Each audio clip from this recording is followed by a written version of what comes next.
Ya bueno, buenas tardes doctora, buenas tardes compañeros.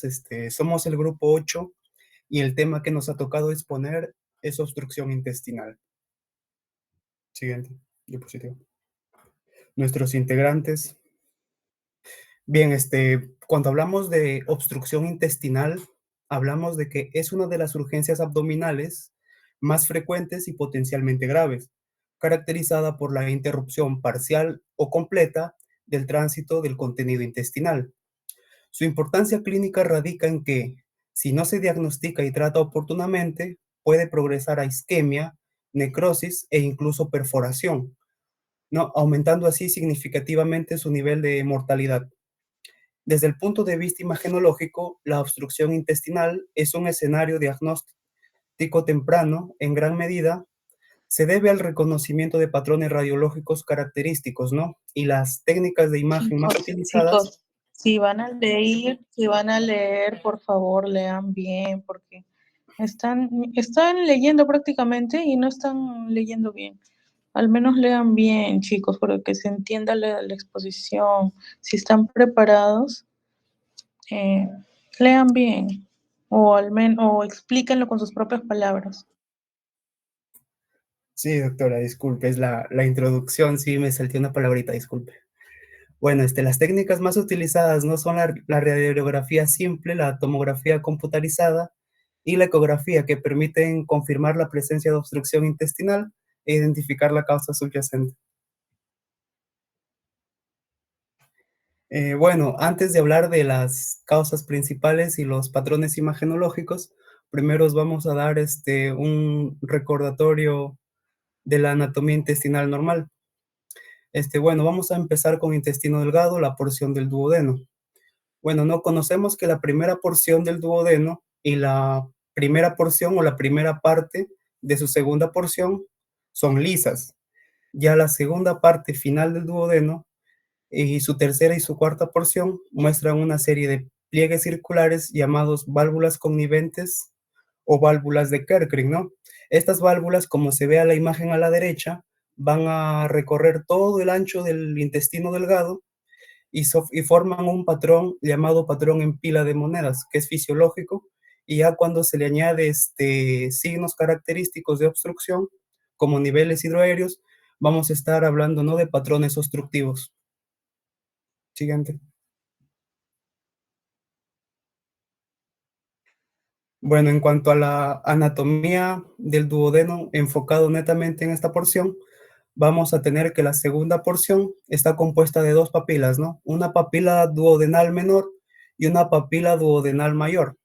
La papila duodenal mayor se ubica a 7 centímetros del píloro y en esta se encuentra la ampolla de Vater, o también llamada hepatopancreática, ¿no? Esta consta de un esfínter, que es el esfínter de Oddi, que constituye el sitio de salida de bilis y de las secreciones pancreáticas. Tenemos también la papila duodenal menor, a 5 centímetros del píloro, y en esta se encuentra el conducto de salida del ducto pancreático menor accesorio o de Santorini.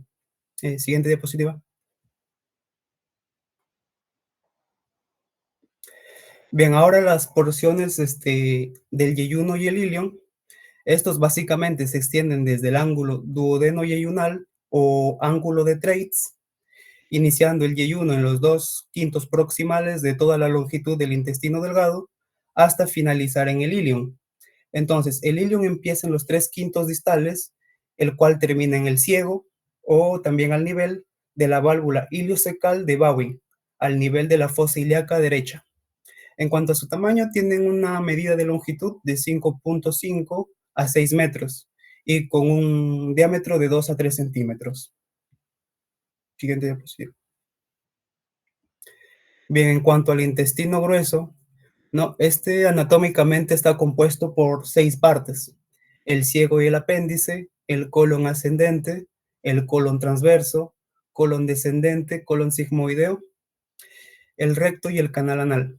En cuanto a sus medidas normales, ¿no? Tenemos que el diámetro del ancho normal del intestino grueso tiene que ser menor o igual a 6 centímetros, pero en su porción del ciego llega a medir incluso hasta 9 centímetros. Ya una medida mayor a, a estas medidas proporcionadas, ¿no? En las porciones transversales que son de 6 centímetros o mayores a 9 centímetros en el ciego ya pueden sugerir un patrón obstructivo. En los hallazgos imagenológicos, en el intestino delgado, en el intestino grueso, a diferencia del intestino delgado, aquí vamos a tener austros, que son indentaciones más o menos gruesas, espaciadas, que no recorren todo el diámetro de la luz intestinal, como se pueden ver. Aquí a la imagen derecha son estas porciones redondas, ¿no? Que como se puede ver, no recorren todo el intestino grueso, sino más bien como que se quedan en el medio, ¿no? A diferencia de las del intestino delgado, que son las válvulas conniventes o de Kerckring, que sí atraviesan todo el diámetro de la luz intestinal en cuanto a su ancho, ¿no? Siguiente diapositiva. Y bien, pues aquí tenemos una diferencia en cuanto a intestino delgado e intestino grueso. Como ya se dijo, ¿no? En el intestino delgado tenemos las válvulas de Kerckring, que no recorren todo el intestino delgado. Estas se encuentran principalmente en el duodeno, en el yeyuno, y ya disminuyen en prominencia hacia el ilion, ¿no? Y también conocemos que ya son ausentes en el ilion terminal. En cuanto al intestino grueso, como ya se dijo también, estos cuentan con apéndices epiploicos llamados los austros, que son indentaciones más o menos gruesas que no cruzan todo el diámetro del lumen. Y aquí es importante aclarar una regla, que es la regla del 369. Por ejemplo, en el intestino delgado, su diámetro de ancho mide 3 centímetros. En el intestino grueso, mide 6 centímetros. En el ciego, mide 9 centímetros. Ya una medida mayor a estas pueden sugerir obstrucción.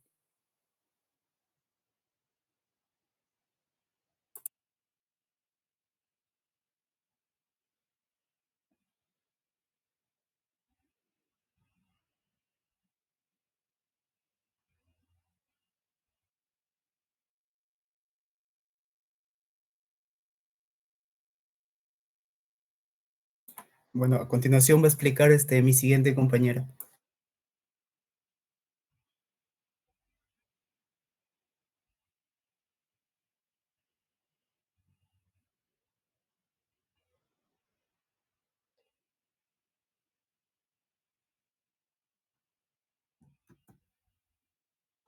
Bueno, como definición tenemos que la obstrucción intestinal es una alteración ya sea parcial o completa de la progresión del contenido intestinal, ¿no?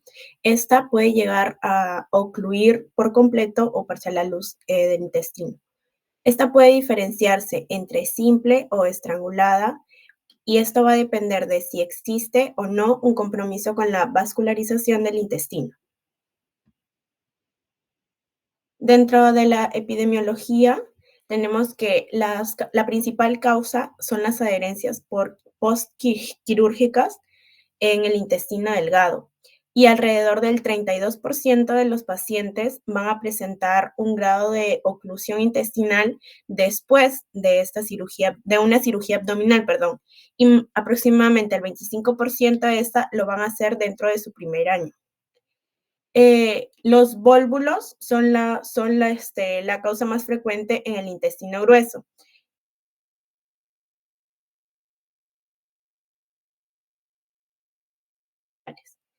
El envejecimiento exacerba aún más la carga de esta enfermedad, teniendo en cuenta que la edad promedio son los 71 años. En la selva nos dice que la obstrucción intestinal por Strongyloides stercolaris, que es un parásito endémico, nos dice que va a ser la principal causa, ¿no? Y el 100% de esta obstrucción se va a dar en el colon principalmente. La obstrucción intestinal maligna también está asociada a los tumores avanzados y en el Perú son del 3 al 15% de los casos. Dentro de las causas mecánicas se van a dividir en tres, lo que son las intraluminales, dentro de ellas van a comprender la impactación fecal, obstrucción por cuerpo extraño, la parasitosis y bezoar. En las extraluminales, que son fuera de la luz intestinal, nos dice que son hernias, invaginaciones, vólvulos, torsión, bueno, vólvulo y torsión, las bridas adhesivas, y dentro de las parietales, la neoplasia, diverticulitis, hematoma parietal y proceso inflamatorio.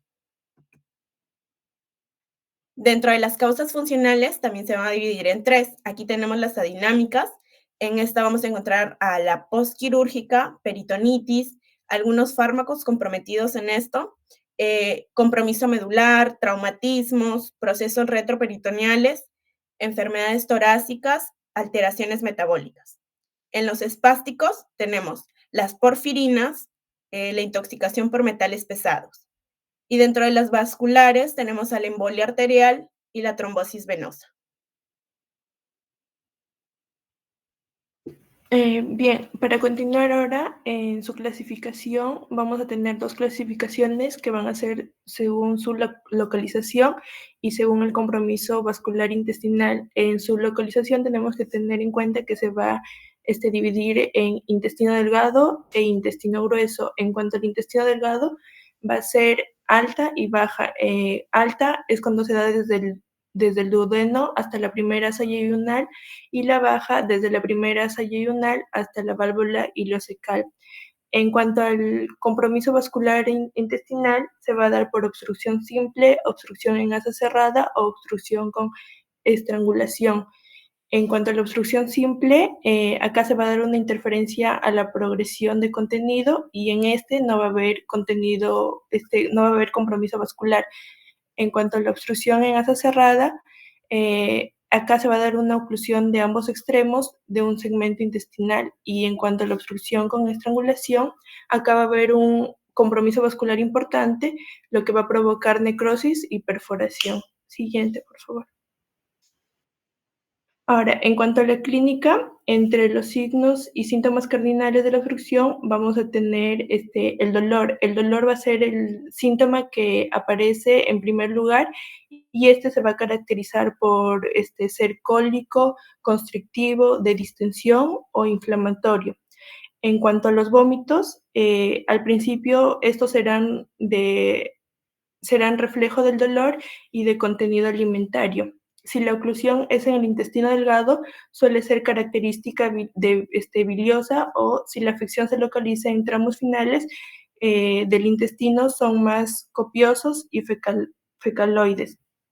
En cuanto a la ausencia de emisión de gases o heces, este va a servir para discernir de forma elemental si se trata inicialmente de una oclusión completa o suboclusión.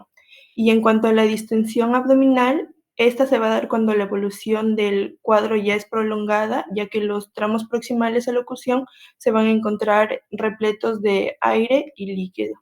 Siguiente.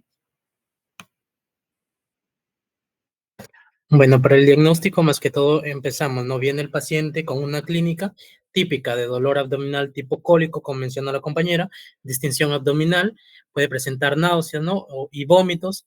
También tenemos que tener en cuenta si es que hay ausencia de eliminación de gases y heces, y si es que tiene signos de alarma, ¿no? Como fiebre, taquicardia, dolor continuo, ya que nos estaría indicando una sospecha de estrangulación, es decir, compromiso vascular, y podría generar una necrosis, ¿no? Siguiente. Ok, como segundo punto, entonces ya se te diagnosticó, tienes una orientación con la clínica, se le pide una radiografía simple. Es el primer estudio para la paciente, ¿no? En este caso se va a ver una dilatación de las asas intestinales. Si es que es de intestino delgado, más que todo va a ser mayor a 3 centímetros. Es que sería la obstrucción de intestino grueso, sería el colon dilatado mayor a 6 centímetros. O el ciego también mayor a 9 centímetros, que se observa como granos de café, ¿no? También podemos observar niveles hidroaéreos múltiples, distribución de gas para ayudar a diferenciar, ¿no? Si es delgado, como he dicho, vamos a observar lo que es las pilas de monedas, y si es que es de obstrucción del intestino grueso, las austras. Siguiente.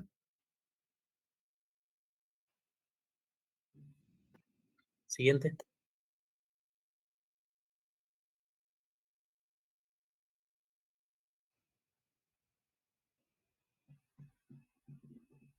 Siguiente, compañero. Ok, entonces seguimos. La última prueba sería la tomografía. Esta es la gold estándar, ¿no? Para ya que nos permite, además de ver si es que está dilatado y ubicar la obstrucción, nos permite, ¿no? Ubicar la obstrucción y ver más que todo la causa, que podría ser. También evalúa complicaciones como engrosamiento de la pared, isquemia, ¿no? Si es que presencia de gas y signo del remolino como estrangulación. Siguiente.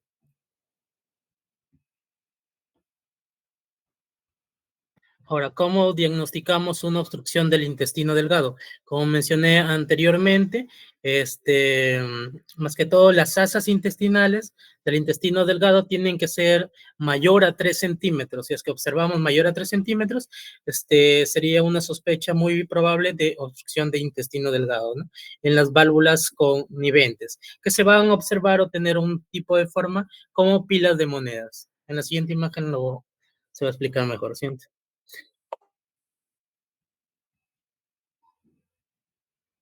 Que como mencionaba, acá se puede ver una imagen que adopta, ¿no? Las asas intestinales son o superan mayor a 3 centímetros. Entonces estaríamos frente a una causa de obstrucción de intestino delgado. Asimismo, tienen una forma de lo que es pilas de monedas, ¿no? Y este hallazgo es indicativo del aumento de la presión intraluminal, ¿no? Usualmente en fases iniciales o intermedias de la obstrucción. Siguiente. Y luego tenemos dos signos más que son característicos de obstrucción de intestino delgado, como es el signo de collar de perlas y el signo de la escalera. El signo de collar de perlas más que todo corresponde a la presencia de pequeños focos o burbujas de agua, como se observa, ¿no? En la imagen, esos puntos celestes más o menos, como burbujas pequeñas, ya, esos pliegues, ¿no? Más que todo, estos focos de aire se visualizan alineados, generando la apariencia de un collar de perlas, ¿no? Es un signo altamente sugestivo de obstrucción mecánica significativa, debido al casi completo desplazamiento del gas por el líquido dentro de la luz intestinal. Y por último sería el signo de la escalera, ¿no? Este signo de escalera se produce cuando múltiples asas del intestino delgado se encuentran dilatados de origen mayor a 3 centímetros y muestran niveles hidroaéreos a diferentes alturas, ¿no? Dispuestos de manera ascendente, simulando escalones, como se puede observar ahí. Y este patrón se identifica con mayor frecuencia en el flanco, en los flancos y en el mesogastre, ¿no? Como se puede observar ahí. Y sobre todo en radiografías, ¿no? En bipedestación o si el paciente no puede estar de pie, pues se solicita que esté en decúbito lateral, ¿no? Para examinarlo. Y esta disposición gravitacional de los niveles hidroaéreos y sugiere una obstrucción proximal o del segmento medio del intestino delgado. Bien.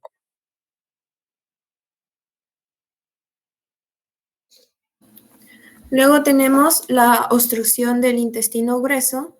Las causas de la obstrucción del intestino grueso serían principalmente los tumores malignos o carcinomas, que es la causa más frecuente en adultos. El cáncer de colon, sobre todo en el colon izquierdo y en el sigmoides, puede estrechar completamente la luz del intestino. Luego tenemos los vólvulos, que el más común sería el vólvulo de sigmoides y el vólvulo de ciego. Dentro, hernias también, dependiendo del atrapamiento, puede estrangularse y obstruirse, y la enfermedad de Crohn. En la imagen derecha tenemos, en la imagen A, nos muestra lo que es una hernia o cómo se ve una hernia. Se observa un segmento del intestino que se protruye a través de un defecto de la pared abdominal. O sea, parte del intestino va a quedar atrapado fuera de la posición normal. Esto puede, como bien dije, estrangularse el intestino y provocar la obstrucción. Luego en la imagen B se ve la intususcepción, que esto se provoca porque en un segmento del intestino se va a introducir dentro de otro segmento adyacente, o sea, como si se metiera dentro de sí mismo. Se ve como un tubo entra dentro de otro, y esto va a causar un bloqueo del tránsito, y también va a haber compromiso vascular. También tenemos la obstrucción intestinal por bridas. Las bridas son unas bandas fibrosas que van a jalar o tirar el intestino, y el asa va a quedar doblada o angulada por estas adherencias, y es típico después de las cirugías abdominales. Y finalmente tenemos el vólvulo, que el intestino va a aparecer retorcido sobre su propio eje, como si hiciera un giro o una torsión. Siguiente. Tenemos la dilatación de las asas gruesas. Cuando el colon se dilata, puede llegar a medir más de 6 centímetros, y el ciego puede llegar a medir más de 9 centímetros. Esto ya sugiere un riesgo de perforación. Generalmente, el resto del intestino, después de la obstrucción, quedará colapsado, y en ocasiones se puede llegar a dilatar las asas delgadas, dependiendo también de la duración de la obstrucción y la incompetencia de la válvula ileocecal. Normalmente el colon reabsorbe agua, por lo que es infrecuente encontrar niveles hidroaéreos en las asas gruesas. En esta imagen se identifican las asas colónicas muy dilatadas. Principalmente se ve en flecha, como lo señala la flecha, el colon descendente y el sigmoides. Las asas se muestran como áreas radiolúcidas debido al aire intraluminal contenido. También se aprecia el patrón austral visible como unas líneas incompletas que no van a atravesar la pared del intestino, ¿no? Siguiente.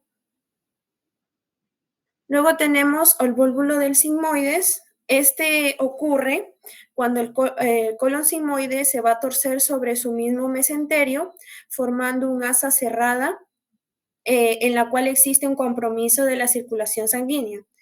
En la radiografía de abdomen veremos los signos típicos de una obstrucción del intestino grueso, y lo que nos hará sospechar del vólvulo sigmoides sería el signo característico del grano de café y la pérdida de las austras. El signo del grano de café, como se ven en las imágenes, el asa ciega se va a formar en el vólvulo y va a adquirir una forma similar a la de un grano de café, y esta asa puede extenderse hacia el cuadrante superior derecho del abdomen. Siguiente. Y bueno, la pérdida de las austras, el intestino está tan dilatado que a veces las austras se aplanan y no son visibles. Luego en esta imagen también tenemos la imagen típica o el signo del grano del café. Aquí el asa está volvulada, pues, las paredes están juntas y la línea de medio son las paredes intestinales. También tenemos una tomografía computarizada donde podemos apreciar muy bien la zona de torsión, donde señala la flecha, con el sigmoides extendiéndose hacia el diafragma. El colon sigmoide es el sitio más común del vólvulo colónico, que va a representar casi el 75% de las obstrucciones del intestino grueso. Siguiente.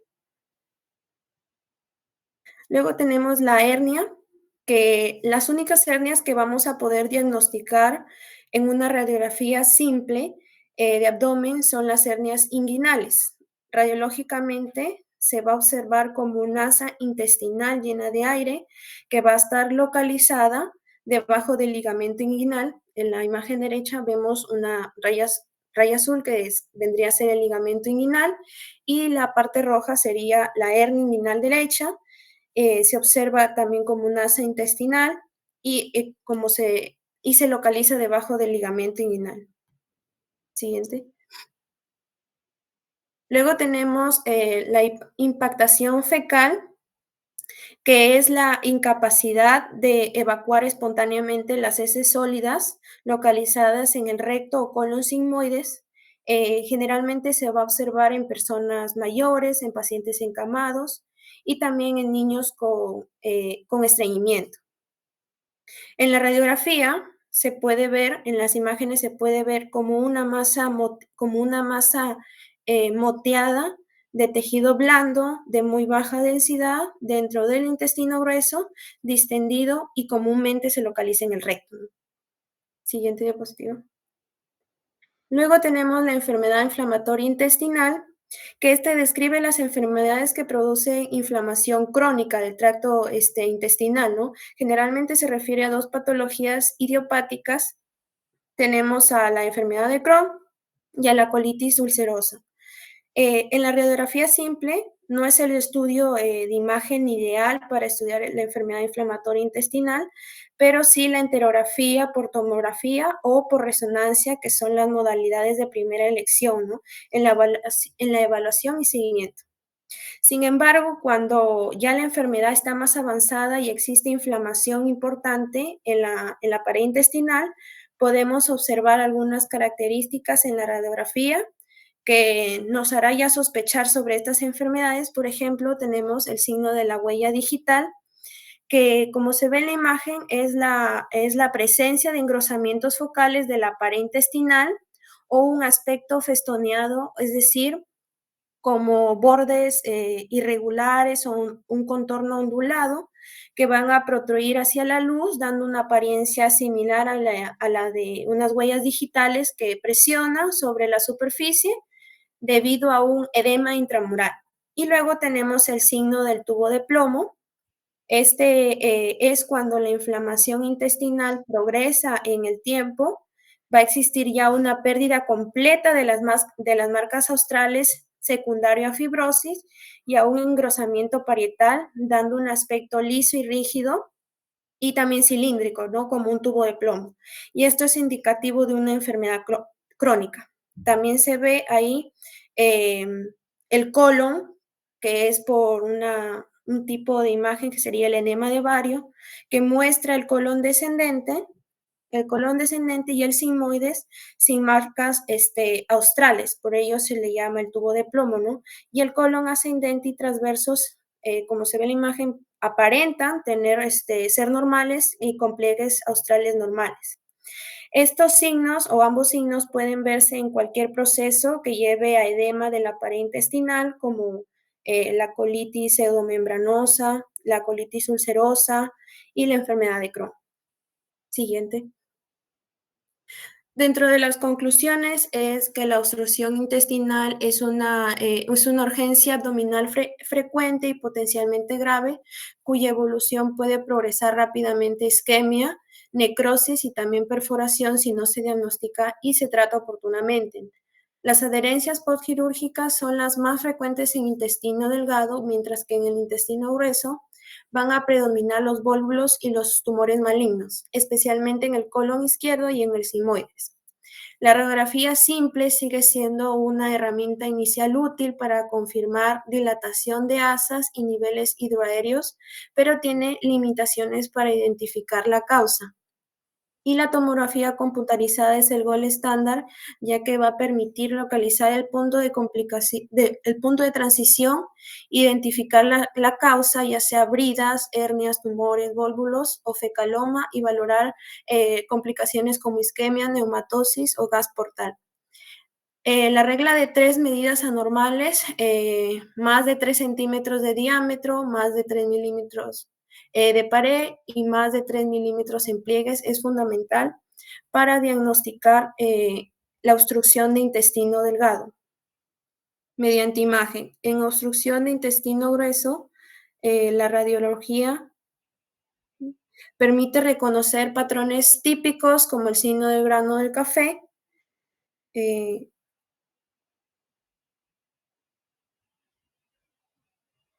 como el signo del grano del café en vólvulo de sigmoides, lo que facilita una intervención más rápida.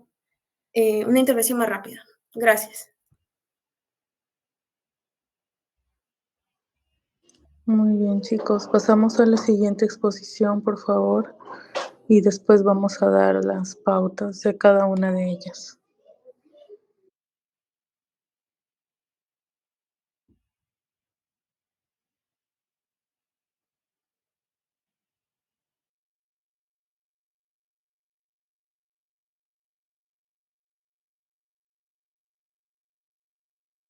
Bien, Buenas tardes, profesora y compañeros. Hoy mi grupo y yo les vamos a hablar acerca de los estudios contrastados de la patología abdominal.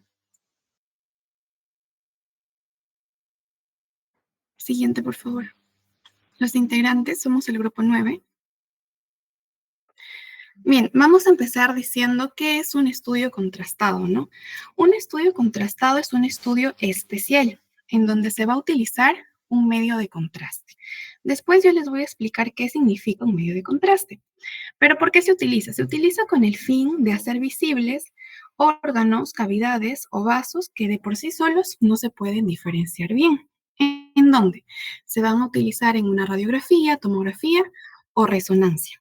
En el abdomen se hace útil porque nos permite ver, por ejemplo, en las imágenes, como podemos visualizar, un enema varitado, el tubo digestivo alto en pacientes posoperados de la cirugía bariátrica, un contraste intestinal en resonancia magnética, por ejemplo, pero lo que sí se utiliza es con el fin de ver, por ejemplo, el lumen del tubo digestivo, detectar fugas, perforaciones, obstrucciones, evaluar el tránsito intestinal en general.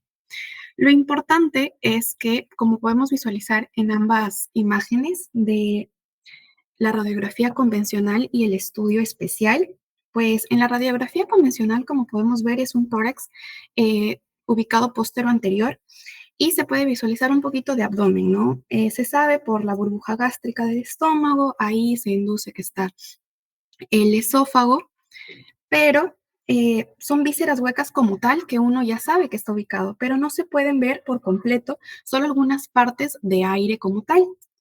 Se puede inferir, pero no se puede ver claro. Es por eso que se van a utilizar el medio de contraste. Con el medio de contraste en la imagen de la derecha ya se puede ver el esófago, el estómago, parte del duodeno. Entonces ya se puede ver las delimitaciones de las vísceras como tal. Siguiente, por favor.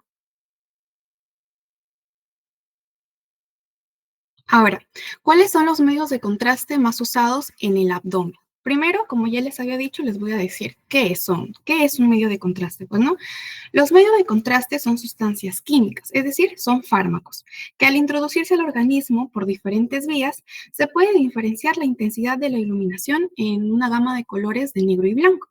Ahí, por ejemplo, en la imagen que les he puesto, a mayor contraste, pues se va a ver mayor delimitación, ¿no? Por ejemplo, en 2% se ve muy poquito, muy tenue, pero ya el 100% se puede ver muy bien, muy diferenciado. Los medios de contraste pues funcionan modificando la absorción de los rayos X o la señal magnética y es por eso que permiten delinear la anatomía y evaluar la función y detectar patologías con mayor precisión. Ahora, para estudios radiológicos, ya sea rayos X, fluoroscopía, TAC, van a existir dos tipos de medios de contraste, los positivos y los negativos. Los positivos van a generar imágenes radiopacas. Se utiliza el bario, el diatrizoatos y los medios de contraste yodados. Y los medios de contraste negativos, pues van a ser las imágenes radiolúcidas, ¿no? En su mayoría van a ser como el aire y el dióxido de carbono. Algunas personas utilizan el término de doble contraste para referirse a la combinación de esta, ¿no? De un contraste positivo y un contraste negativo. Por ejemplo, el colon por enema de doble contraste en donde se utiliza el bario y el aire. Pero en algunas instituciones se utiliza el término de doble contraste para referirse al contraste administrado por vía intravenosa y por vía oral. Como se puede ver en las imágenes, es completamente diferente la utilización de una con otra, porque en una, a términos bruscos, se podría decir que se va a ver blanca, ¿no? Radiopaca, y en otra, pues, en el negativo, por ejemplo, se puede ver radiolúcida, ¿no? Negrita como tal. Siguiente, por favor. Ahora sí, ¿por dónde se administran los medios de contraste? Hay que diferenciar que en la imagen generada a partir de los rayos X se van a diferenciar por su medio de administración, es decir, enteral y parenteral. En el enteral vamos a tener al bario y al diatrizoato. En cuanto a parenteral, vamos a tener a los contrastes yodados hidrosolubles. En el enteral, el bario mayormente se va a utilizar por vía rectal, oral, gastroclisis y en los estomas. ¿Para qué? Con el fin de analizar los órganos huecos, es decir, el tracto gastrointestinal, a diferencia de los contrastes yodados hidrosolubles que se van a administrar por vía intravascular, enteral, urinaria o intratecal. ¿Para qué? Esto va a ser con el fin de evaluar las estructuras vasculares y la perfusión de los órganos, pero también, igual que los enterales, se pueden analizar los órganos huecos y sus cavidades. Ahora sí, a nivel del abdomen, lo que más se va a utilizar va a ser el bario y los contrastes yodados hidrosolubles. El bario se utiliza principalmente para los estudios del tracto digestivo, como tal, ¿no? El esófago, el estómago, el intestino delgado y el colon. Su utilidad va a ser para las series esofagogástricas duodenales, el esofagograma, el tránsito intestinal, el colon por endema y para ver la mecánica de la deglución. En cambio, los contrastes yodados hidrosolubles se pueden administrar por vía parenteral y vía enteral. Algo que olvidé mencionar acerca del bario es que es excelente para ver la mucosa y el contorno del tracto digestivo como tal, pero tiene una limitación y es que no debe usarse cuando se sospecha que la persona tiene alergia, tiene alguna fístula o tiene alguna perforación gastroduodenal. ¿Por qué? Porque el bario fuera del tubo digestivo es demasiado tóxico. Además, como es tóxico, sale y puede generar como una peritonitis varitada, ¿no? Es por eso es que hay que tener cuidado. Y en estos casos, en los pacientes que no se puede administrar bario, pues se va a utilizar el contraste yodado hidrosoluble, ¿no? Que este también se absorbe, pero se elimina sin causar graves causas mayores, ¿no? En cambio, su utilidad de los contrastes yodados hidrosolubles va a ser el TAC con contraste por diferentes vías, la urografía excretora, alternativa bario en estudios de fluoroscopía intratecal e intracavitario. De acuerdo a lo que había buscado de información, ahí podemos ver las distintas formas en las que se puede ver un estudio contrastado con yodado hidrosoluble y el otro con bario. Por ejemplo, a la izquierda se dice que hay un paciente con un desgarro de Mallory Weiss en donde se puede ver, ¿no?, las películas puntuales que se muestran abajo en las flechas. En cambio, a la derecha, no sé si le puedes dar clic, por favor, para que se pueda ver el video de la derecha. Dice que hay un paciente con anastomosis en la parte inferior. Ajá, ahí está. Ahí se ve la flecha, la diferencia en un estudio que no, pues es un estudio simple, se podría decir, con uno ya especial. Eh, ese está utilizando el contraste yodado hidrosoluble. Siguiente, por favor. Seguimos hablando de los contrastes yodados, pues tiene una clasificación, ¿no? De acuerdo a su osmolaridad, a su tendencia iónica y a la estructura molecular. La osmolaridad se refiere a alta o baja tendencia iónica, si son iónicos, no iónicos, es decir, utilizan carboxilo o hidroxilo, y la estructura molecular si son monoméricos o diméricos. Pero dentro de esta clasificación lo más importante va a ser la tendencia iónica. ¿Por qué? Porque el no iónico, es decir, los que son hidroxilos, son mejores ya que estos no se disocian y no generan tantas reacciones adversas como las iónicas. Estos son hidrofílicos y tienen una densidad relativamente baja, ¿no? Y son los que más se utilizan en la actualidad.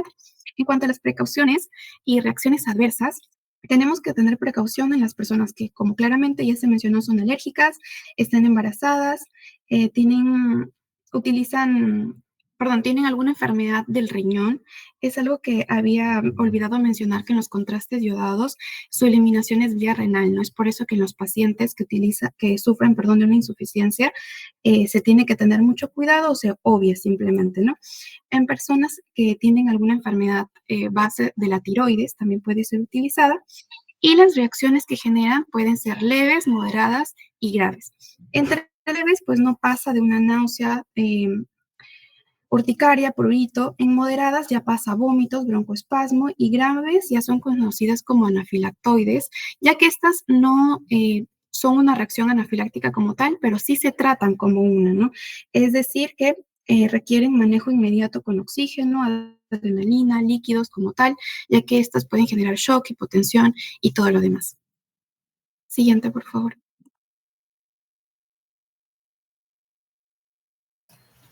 Muy bien. Ahora, entrando a los estudios de imagen relacionados al riñón y la vía urinaria, tenemos principalmente dos: la urografía intravenosa y la tomografía computarizada urográfica. En el caso de la primera, que es la urografía intravenosa, también llamada como una pielografía intravenosa, Es un estudio que consiste en el uso de rayos X y un contraste yodado que suele ser administrado por vía, bueno, valga la redundancia, vía intravenosa. Esto para visualizar tanto la morfología del riñón como de los uréteres. Algunos de los hallazgos que podemos tener es tanto la forma como la posición de los riñones y evidenciar un riñón ectópico, por ejemplo, en el caso de una anomalía. Aparte, relacionado a los uréteres, nos permite ver cosas como, por ejemplo, el trayecto, zonas de estrechamiento o incluso desviaciones o interrupciones. Algunas desventajas es que al usar el contraste yodado hay personas que pueden presentar una reacción alérgica. Esto también, al ser uso de rayos X, significa un pequeño riesgo de radiación y que suele ser un estudio con un poco de menos resolución a comparación de la tomografía computarizada. Pasa a la siguiente, por favor. Bueno, esto es parte de lo que he mencionado. En la primera imagen podemos ver un estudio normal, una imagen normal, en donde se ve la pelvis renal y los uréteres, y un poco mejor el riñón izquierdo. El riñón derecho también es algo normal, pero se ve un poco mejor en el lado izquierdo. Ahora, en la segunda imagen podemos ver una hidronefrosis causada por un cálculo, la obstrucción de la pelvis renal, que al usar este estudio de imagen nos permite ver tanto la dilatación de la pelvis como la obstrucción en el uréter. Pasa a la siguiente, por favor. Ahora, cuando hablamos de una tomografía computarizada urográfica, como ya mismo lo dice el nombre, es una variación de una tomografía. Esto con el uso de contraste también, y es prácticamente diseñado para evaluar de una forma un poco más detallada tanto la forma de los riñones, uréteres y vejiga. Esta va a tener algunas fases, como puede ser la fase de sin contraste, la fase nefográfica y la excretora, que nos va a permitir distinguir distintas patologías, como una litiasis, tumores, estenosis o incluso algunas causas de hematuria. Algunas desventajas, bueno, va a tener una mayor dosis de radiación a comparación de otros estudios como por ejemplo una ecografía. Tiene un uso obligatorio de contraste yodado y suele tener un costo un poco más elevado. En la primera imagen podemos observar una urolitiasis, se observan varias masas o cálculos, bueno, masas hiperdensas a través de todo el riñón izquierdo, que incluso lo llegan a deformar. Y en la segunda imagen tenemos una pielonefritis, que es ya no se observa muy bien, es un poco difícil de apreciar, pero suele haber un patrón estriado en el riñón, en este caso es el riñón izquierdo, y va a haber una inflamación renal. Pasa a la siguiente, por favor. Ahora, con relación a la clasificación de Bosniak, este es un método que se utiliza para categorizar distintos quistes que se pueden encontrar en el riñón. Esto a través de señales o características evidenciadas en una tomografía con el objetivo de determinar si es de carácter benigno o maligno. Tenemos 5 niveles, el Bosniak tipo 1, que va a ser un quiste simple y casi siempre benigno. Se puede evidenciar en la imagen que está en el riñón derecho, no tiene casi ninguna pared o calcificación ni realce. Tenemos el Bosniak tipo 2, que va a tener los septos un poco más finos, sigue siendo de carácter benigno. Si nos centramos en la imagen, hay una pared un poco más resaltante, un poquito más radiopaca. Después tenemos el Bosniak tipo 2F. La F hace referencia a un seguimiento que se le debe hacer. Esto debido a que suele haber un riesgo, si bien es bajo, suele haber un riesgo de 5 a 10% de que sea maligno. Va a tener unos septos o unas paredes un poco más engrosadas, como se puede observar en la imagen. Tenemos el Bosniak tipo 3, que suele tener un riesgo medio de 40 a 60% y va a tener los septos aún más engrosados y con mayor realce en el momento del contraste. Como se puede ver en la imagen, hay una parte que es radiopaca o se observa más blanquita o más clarita que resalta. Y por último tenemos el Bosniak tipo 4, que suele ser altamente maligno, alrededor del 90%, y puede tener componentes sólidos dentro del quiste, como se ve en la imagen. Pasa a la siguiente, por favor. Muy bien, ahora, con estudios relacionados ya a la vascularidad abdominal, tenemos tanto la angiotomografía como la angioresonancia. Aquí quiero aclarar que la angiotomografía es un poco más común o más usada a comparación de la angioresonancia. Bueno, en relación a la definición, bueno, ya por los mismos nombres, ambos son prácticamente variantes. En relación a los hallazgos, tenemos que en la angiotomografía vamos a encontrar estenosis u oclusiones arteriales, también podemos encontrar aneurismas, dilataciones, disecciones, o incluso, que es para lo que más se suele usar, o es algo bastante característico, son los sangrados activos. Algunas desventajas es que se va a necesitar un contraste iodado, es un poco menos accesible a comparación de una ecografía y puede estar contraindicado en pacientes con falla renal, que puede ser moderado o severa. Y refiriéndonos a la angioresonancia, algunos hallazgos que también podemos encontrar es estenosis, oclusiones, malformaciones o trombosis. Y algunas desventajas es que suele tener una mayor complejidad y más tiempo a comparación de la angiotomografía, y puede tener contraindicaciones absolutas, como por ejemplo, en pacientes que puedan tener un marcapasos, no van a poder hacer uso de este examen debido a que es eh, electromagnetismo. Y suele tener un mayor costo y una menor, una menor disponibilidad. Pase a la siguiente, por favor. Aquí en la primera imagen tenemos el uso de la angiotomografía. Es, como lo menciona el nombre, es una isquemia mesentérica, suele ser de alta resolución y bastante rápida.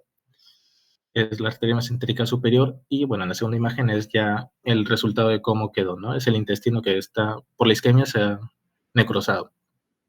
Y en el lado opuesto tenemos el aneurisma aórtico tomada desde una angioresonancia.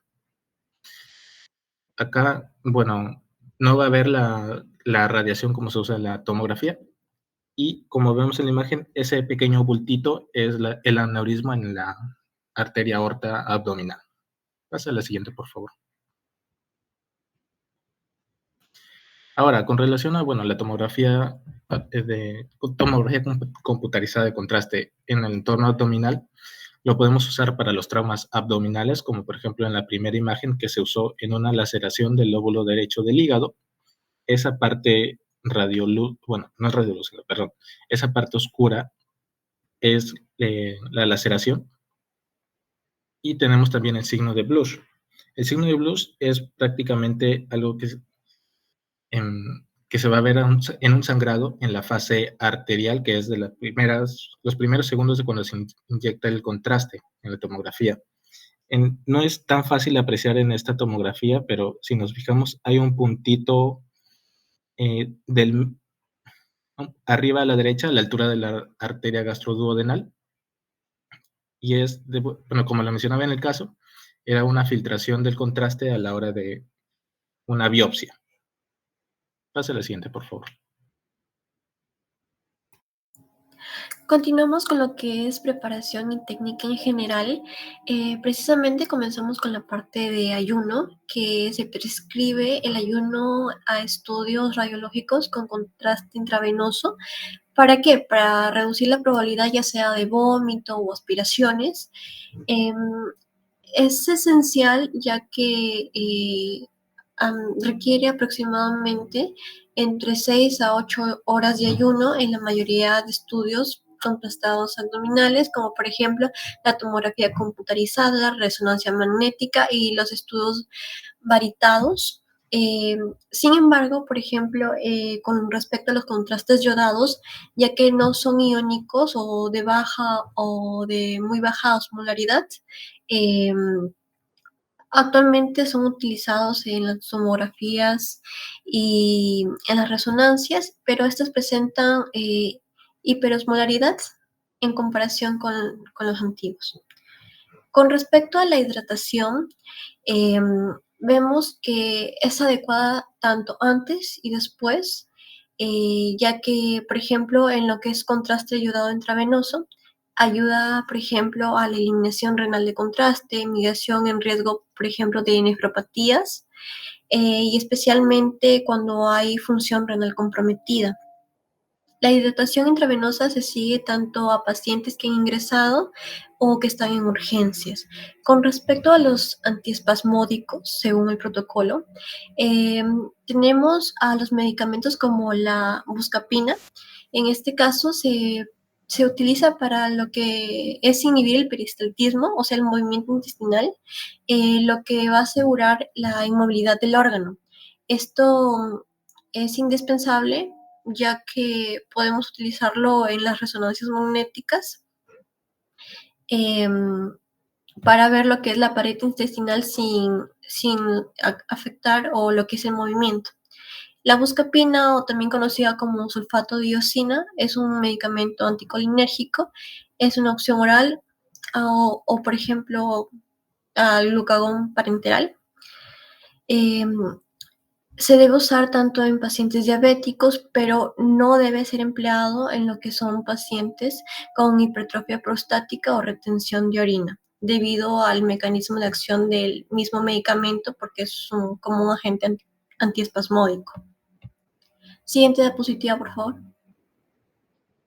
Tenemos fases.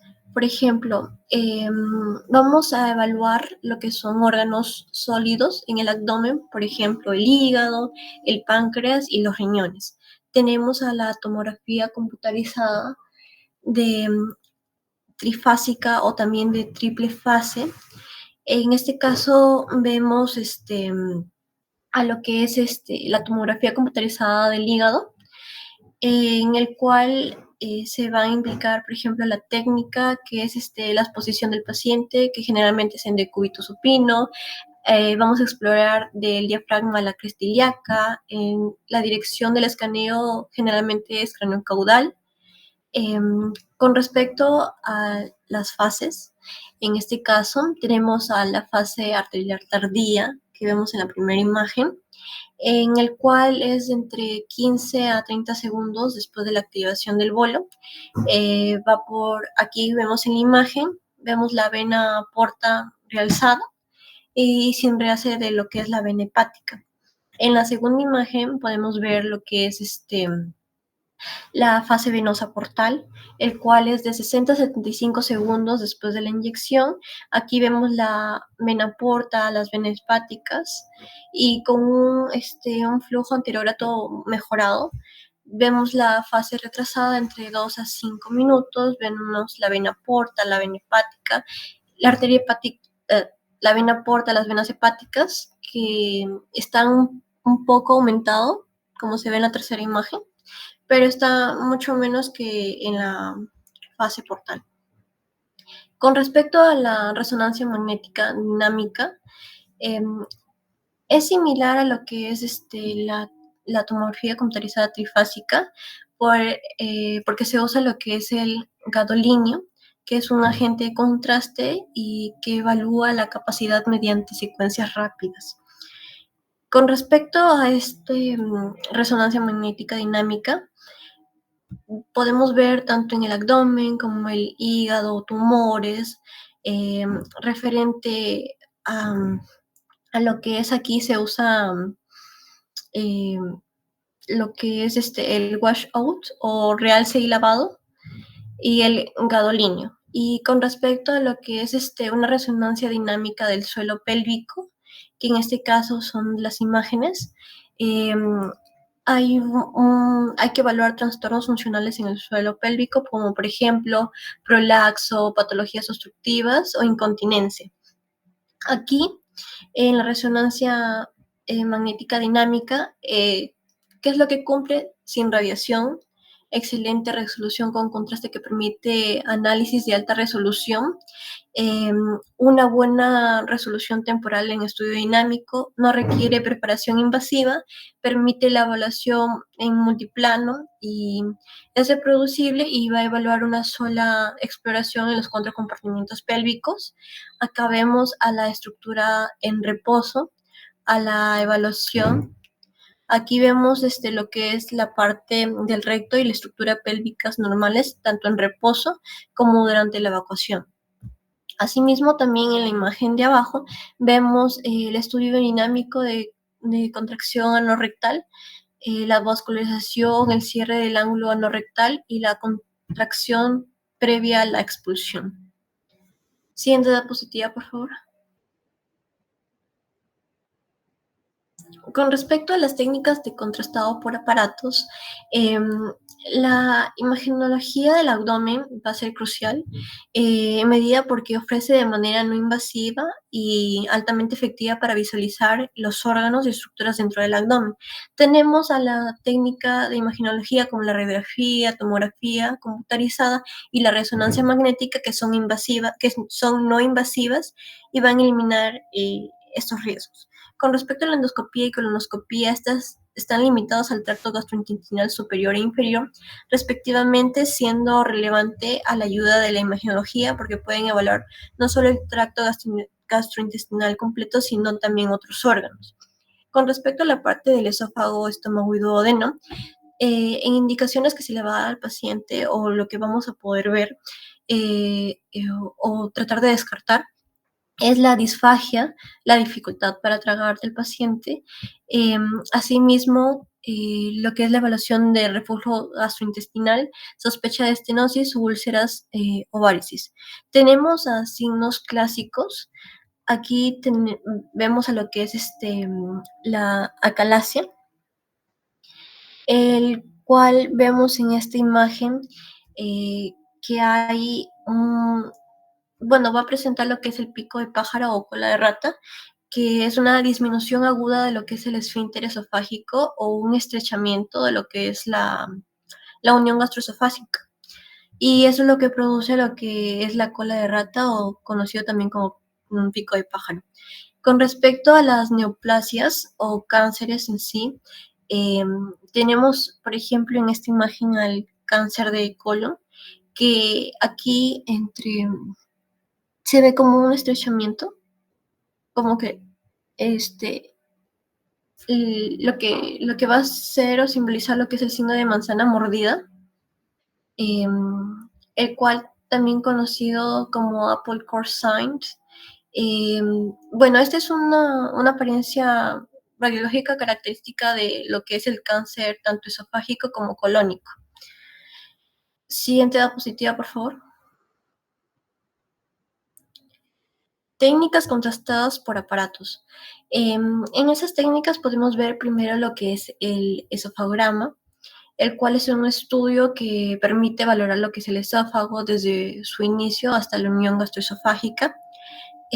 Funciones que tiene, por ejemplo, permite valorar la dimensión y el estrechamiento normales del esófago, permite valorar lo que es la peristalsis del esófago, los trastornos de lo que es la deglución o disfagia, espasmos esofágicos o difusos y reflujo gastrointestinal, esofagitis, diverticulosis esofágico o cáncer en esófago. Asimismo, en la imagen vemos lo que son el número 1, que ahí nos representa lo que es el esófago cervical proximal. En la parte 2 vemos que a lo que representa el esófago torácico o conocido como esófago medio. En el punto 3 vemos lo que es la unión el esófago distal, y la parte 4 aquí vemos lo que es la unión gastroesofágica, y con respecto al punto 5 que está anterior, vemos lo que es la tráquea. Con respecto a la técnica serie gastroduodenal, es un estudio que valora lo que es la parte del estómago y la primera porción del intestino delgado.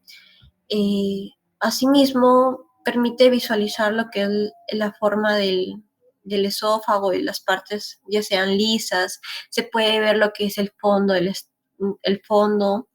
cuerpo, el antro y también el esfínter pilórico. Asimismo, también podemos ver lo que es o evaluar lo que son los carcinomas gástricos. Con respecto al estudio de barátidos fluoroscópicos, vemos lo que es la parte gastrointestinal inferior, por ejemplo, el tránsito intestinal y lo que es el colon por edema. Acá vamos a ver funciones como que permite valorar la parte anatómica de la vía orofaringea y también la primera porción del esófago. Es útil en lo que es la dilución y sus fases y puede mostrar regurgitación de contraste. Y con respecto, siguiente diapositiva, por favor. Con respecto a las técnicas de contraste, seguimos con la parte del tránsito intestinal. Vemos que en la imagen se toma como una referencia a la llegada del estómago y se sigue un paso en la primera porción del intestino delgado.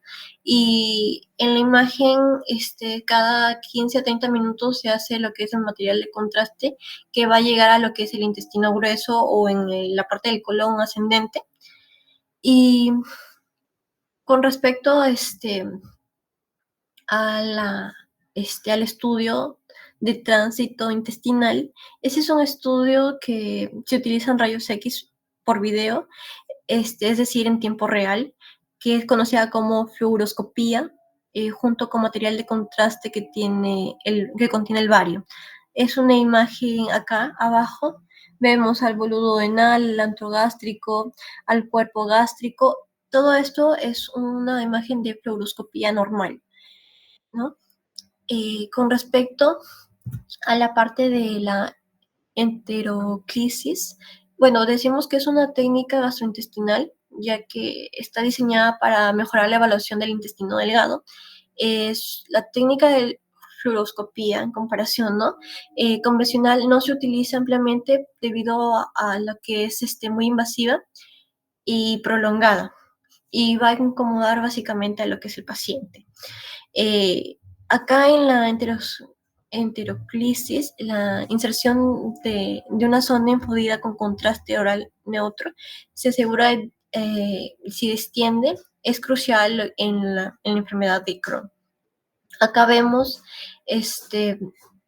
a lo que es en la primera imagen, hematoma duodenal, enteroclisis. En la primera imagen vemos lo que son los pólipos. Acá en la parte se encuentran pólipos y parcialmente con una pequeña piscina de lo que es bario.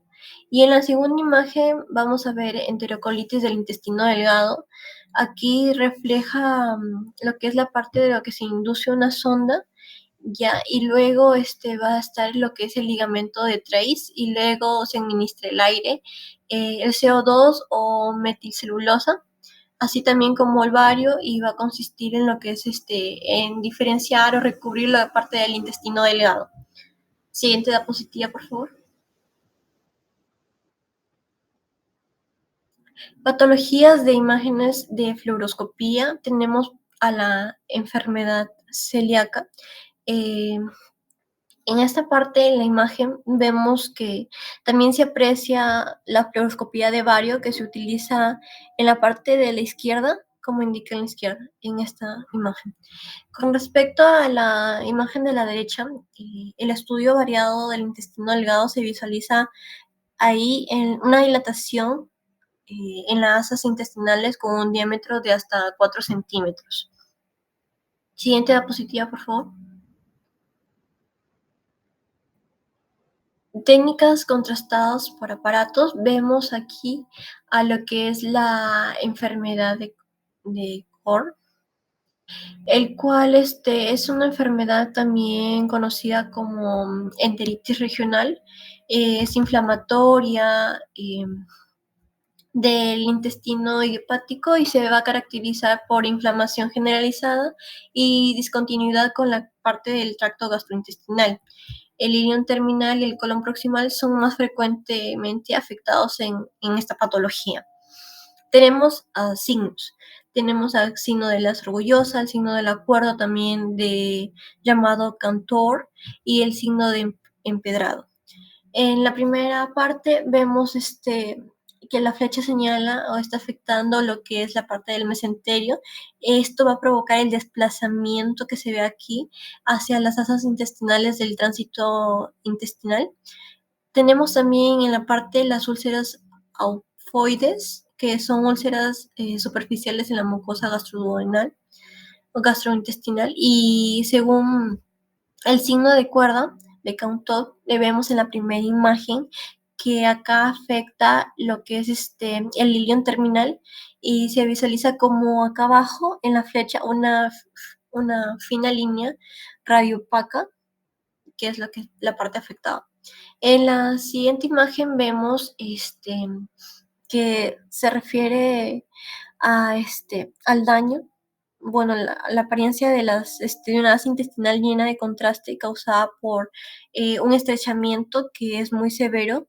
Acá va a haber espasmos que se pueden visualizar en esta patología, y el signo de empedrado, que aquí vemos la aparición de úlceras longitudinales y transversales con áreas mucosas sana entre ellas. Siguiente diapositiva, por favor.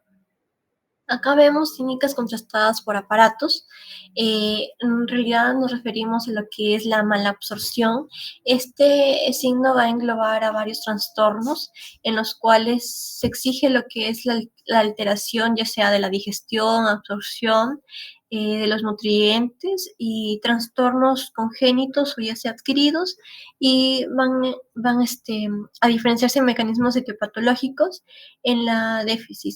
Acá vemos un esquema donde se visualiza la parte del enfoque del diagnóstico sobre el síndrome de la mala absorción, en el cual vemos sobre todo las sospechas de enteropatías, en el cual son antecedentes celíacas,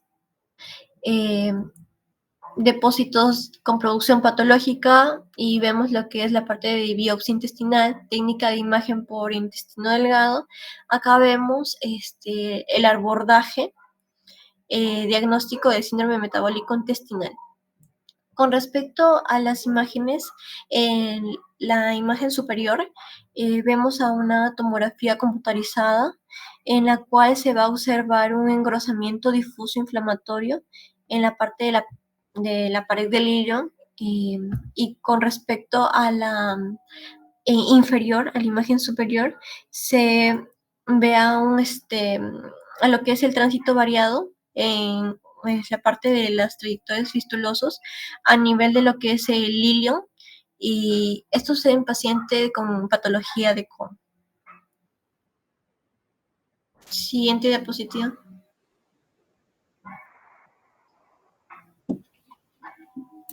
Bien, bueno, tenemos sobre algunos estudios, los estudios contrastados de colon, y posteriormente algunas otras estructuras más que hacen referencia a la parte abdominal. En cuanto a los estudios contrastados de colon, bueno, tenemos el clásico estudio que es colon por enema, que se hace con la inserción transrectal por medio de una sonda, ¿no?, del contraste. Este se divide en dos fases que vemos aquí: la fase de llenado, la primera, que está al lado derecho, y la fase de doble medio. En la fase de llenado es para ver dificultades en su interior, por ejemplo, la luz dentro del colon, ¿no?, dentro de lo que es el marco del colon. Luego, cuando se ve esta luz, que se puede ver ahí algunas alteraciones, se hace el vaciado de este contraste, y aparece la fase de doble medio, que permite ver más precisamente bueno, lo residual que se queda en la pared del colon, ¿no? Por ejemplo, acá en esta flecha roja que señala bueno, los divertículos, ¿no?, que se observan aquí, que son protusiones que salen de la pared. Hay otras alternativas también, que se da por vía oral, que no es por enema, que esto va a permitir que haya una evaluación del tiempo, por ejemplo, puesto que llega hasta el intestino, el contraste que se introduce, para ver, por ejemplo, el tiempo de peristaltismo, para ver algunas alteraciones parasitarias, sobre todo en el intestino delgado, algunas malformaciones y demás. En el caso de dos enfermedades que hemos señalado, ¿no?, en el tema de colon, la diverticulosis colónica y el cáncer de colon, del que ya se ha venido hablando anteriormente. En cuanto a la diverticulosis colónica, como bien lo había mencionado hace un momento, está caracterizado por herniaciones que protruyen de las paredes del colon, ¿no?, y es muy probable en pacientes de 50 años, y bueno, y aparecen en el colon sigmoides, ¿no? Aquí en esta parte, sobre todo que es una imagen de doble medio, en fase doble medio, se ven pequeñas protrusiones en la pared del colon, ahí que están sobresaliendo en la parte del colon sigmoides. Bien, cuando esto se complica, cuando estos divertículos se complican por el cierre del divertículo, porque se obstruye el cuello de alguno de estos divertículos, se genera la diverticulitis, ¿no? Una inflamación en donde la grasa se ve más hiperdenso, ¿no? Hoy vemos aquí en esta imagen. En el caso del cáncer de colon, por su parte, esta endoscopía que es transrectal, ¿no? Se observa que hay un signo muy característico sugerente a cáncer, ¿no? Es muy sugerente a cáncer, que es el signo de la mordida de manzana, ¿no? Que es muy característico de las neoplasias, ¿no? El patrón acá que vemos del colon es normal, digamos un patrón dentro de lo que se representa en un mismo orden, y aquí llega a obstruirse, ¿no? El cáncer de colon. Bien, en cuanto a los estudios contrastados de hígado, tenemos algunas fases, las más principales, digamos, por ejemplo, para las enfermedades más comunes, la arterial y la venosa. En el caso de la arterial, las arterias se van a ver más hiperdensas, ¿no? Porque por la misma irrigación al medio de contraste, ¿no? Mientras que en la parte venosa, en la fase venosa, no va a ocurrir esto. Por ejemplo, en el caso de los hepatocarcinomas, que es muy común que estos hepatocarcinomas se irriguen por medio de la arteria hepática, ¿no? En el caso de la fase venosa va a reducir el contraste, bueno, va a desaparecer, pero en el caso de la fase arterial se va a observar en una imagen. Bueno, después están algunas otras alteraciones que también son comunes, pero precisamente para temas de ensayo, con el tema de hepatocarcinomas, vamos a ver aquí dos imágenes, en la fase arterial y la fase venosa, como bien venía señalando.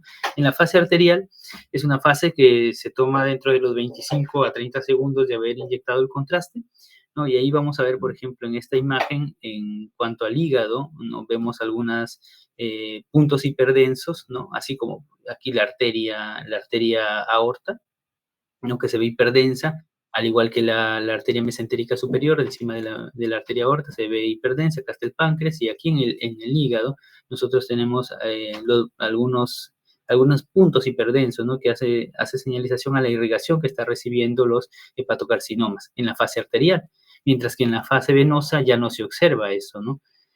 Puesto que ya desaparece el contraste y el hígado, bueno, ya recibe sangre de la vena porta, ¿no? Entonces, aquí ya no se observa esto, lo que sí se puede observar fácilmente en un carcinoma hepatocelular en fase arterial. Bien, en cuanto a la vía biliar, ¿no? Bueno, tiene muchas patologías la vía biliar, pero una de las más comunes son los litios biliares, lo que más se presenta. Hemos considerado acá la colecistolitiasis. Bueno, es una tomografía común, no es contrastada aquí, es una tomografía común, ¿no? En la cual vemos los cálculos acá, sobre todo cálculos calcificados por el color que está, ¿no? Señalando, un color claro en relación a estos cálculos que no son calcificados, que aquí los cálculos son más acompañados de colesterol, ¿no? Pero de alguna forma nos da también esta imagen a nivel de una estructura a nivel abdominal, ¿no? A pesar que no sea de contraste. Bueno, hay situaciones en las que este cálculo viaja de la vesícula biliar al duodeno, ¿no? Y obstruye el duodeno, ¿no? Ese viaje tiene un nombre, se le ha propuesto la tríada del hilio biliar, que se caracteriza obviamente por tres puntos importantes: uno que es la obstrucción intestinal, el otro que es el cálculo ectópico, porque obviamente viaja de lo que es la vesícula biliar al intestino, y finalmente la presencia de aire en la vía biliar, ¿no? Bueno, no se muestra esta imagen, pero es importante tener en cuenta la tríada del hilio biliar. En los estudios del páncreas, bueno, el páncreas en sí mismo tiene estas fases. Sin embargo, algo muy común en el páncreas es la pancreatitis aguda, ¿no? Es una de las enfermedades más comunes, suele diagnosticarse, digamos, un medio diagnóstico es la tomografía computarizada de contraste. Sin embargo, se sabe que obviamente la pancreatitis aguda puede ser un diagnóstico clínico también por dolor del epigastrio, que irradia hacia la región lumbar, aumento de algunas, bueno, de la amilasa, de la lipasa, ¿no? Y se acompaña de una tomografía de contraste. En este caso, para evaluar la pancreatitis, En el caso de la pancreatitis, nosotros tenemos cinco clasificaciones, ¿no? Como una clasificación que se divide dentro de 5 apartados, ¿no? Que es los criterios de Baltázar, ¿no? Lo plantea para ver el nivel de pancreatitis aguda, y se le da un puntaje, y ese puntaje determina la severidad del cuadro pancreático agudo, ¿no? En la primera, en la clasificación A, ¿no? Es un páncreas normal en el estudio de imagen que se le está haciendo, ¿no? Es un páncreas que se observa normal. Sin embargo, ya en la clínica se ha observado pues, el dolor intenso, como le venía diciendo, y también los estudios de laboratorio indican aumentos de amilasa y lipasa, ¿no? Entonces, se puede determinar que es una pancreatitis aguda, pero puede ser leve, por eso que el páncreas en la imagen se observa normal, ¿no? En la clasificación 2, aquí sí hay un edema focal, ¿ya? O generalizado, puede haberse un edema generalizado, un edema focal en el páncreas, ¿no? Pero la grasa, peripancreática está normal, está preservada, por así decirlo, ¿no? Mientras que en la clasificación C, por su parte, en esta clasificación C, nosotros tenemos que existe ya un crecimiento focal difuso del páncreas y se acompaña de un aumento del tamaño de este órgano, ¿no? En el caso de esta clasificación, bueno, hay un proceso inflamatorio que puede acompañar, como vemos en esta imagen de arriba, ¿no? Aquí un proceso inflamatorio que acompaña a esta clasificación C. Luego las otras dos clasificaciones que son parte de estos criterios también está la clasificación D, hay un edema que se observa en el caso del páncreas, bueno, acá ya está un poco obstruido el páncreas, ¿no? Por el edema, ¿ya? La colección líquida, obviamente, que se observa acá encima del páncreas, mientras que aquí en la clasificación E ya no solamente hay un edema o colección líquida, sino también hay un exceso a nivel hidroaéreo, ¿no? Que se está observando aquí en la división que acompaña a la estructura pancreática. Bueno, siguiendo con la exposición, en patologías clave y hallazgos de examen. En el siguiente diapositivo. Vamos a comparar entre dos enfermedades, ¿no? Tanto en la diverticulitis como el carcinoma de colon. Lo que en la diverticulitis es una patología que es por inflamación del divertículo del colon que puede progresar de un absceso, una perforación, hasta una peritonitis. Lo que epidemiológicamente a ver aquí va a ser que es más frecuente en adultos mayores de 50 años, va a predominar en países occidentales y va a estar asociada a lo que es una dieta baja en fibra. En lo que en su clínica va a presentar lo que es el paciente en dolor de fosa ilíaca izquierda, va a presentar fiebre, escalofríos, va a presentar cambios en el ritmo intestinal, es decir, entre lo que es diarrea o estreñimientos y va a haber náuseas. ¿Cómo lo vamos a encontrar nosotros cuando se hace una tomografía computarizada, ¿no? Con contrastes, lo que es un estudio muy ideal, lo que se va a ver es un engrosamiento del colon largo, ¿no? Va a ser más de 10 centímetros, va a haber mucha grasa inflamada alrededor, se van a ver divertículos y probablemente puede haber abscesos o fístulas. En lo que es su tratamiento va a haber de acuerdo, ¿no? En casos leves y en complicados, y cuando va a haber una perforación. Cuando son casos leves, se les da antibióticos con dieta líquida, complicada va a haber drenaje percutáneo, cuando hay una peritonitis o perforación va a tener que ser con cirugía, ¿no? Y aquí lo que viene, ¿no? En el diagnóstico diferencial, lo que se pueden también, en los diagnósticos diferenciales, el cáncer de colon, la colitis infecciosa y hasta la apendicitis, si la diverticulitis está en la derecha. En cambio, tenemos a lo que es el carcinoma de colon. El carcinoma de colon, o en el colorectal, va a tener es un adenocarcinoma originado por la mucosa del colon, lo que va a crecer de forma infiltrativa y va a producir estenosis. Clínicamente lo que va a presentar es el cambio también en el ámbito intestinal, va a haber sangrado rectal, va a haber o puede haber anemias, va a haber pérdida de peso, va a haber dolor abdominal, va a haber una obstrucción si el tumor es grande, va a haber una obstrucción, ¿no? ¿Cómo lo vamos a ver, ¿no? En lo que es en la tomografía, vamos a ver un engrosamiento de colon corto, que es corto y en la diverticulitis es largo.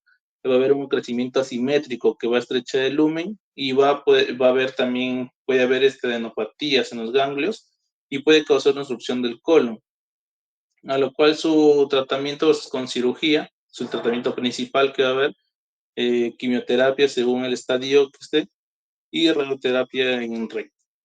Siguiente, por favor.